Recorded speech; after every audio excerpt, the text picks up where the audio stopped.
This is the Typewriterking, and what you are seeing is the first Blastertech short.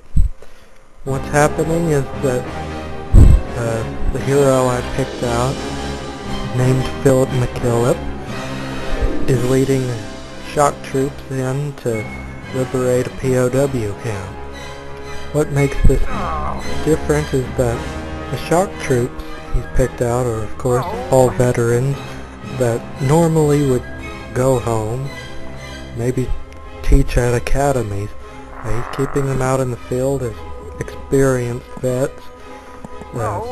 This has been done before. The Germans in both World Wars kept their fighter pilots out for the duration and put them into special squadrons, the best of which in the Second War was GJ-44, often called the Golan Circuit.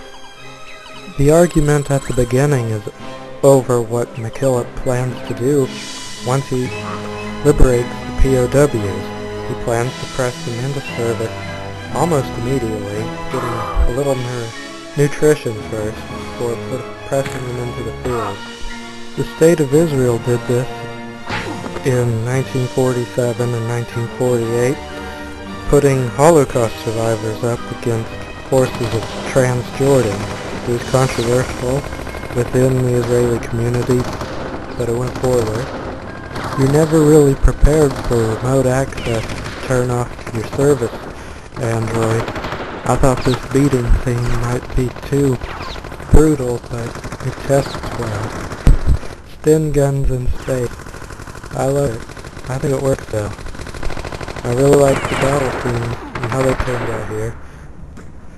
I know it might look a whole lot like Saving Private Ryan, and in fact there are some scenes that look too eerily like it.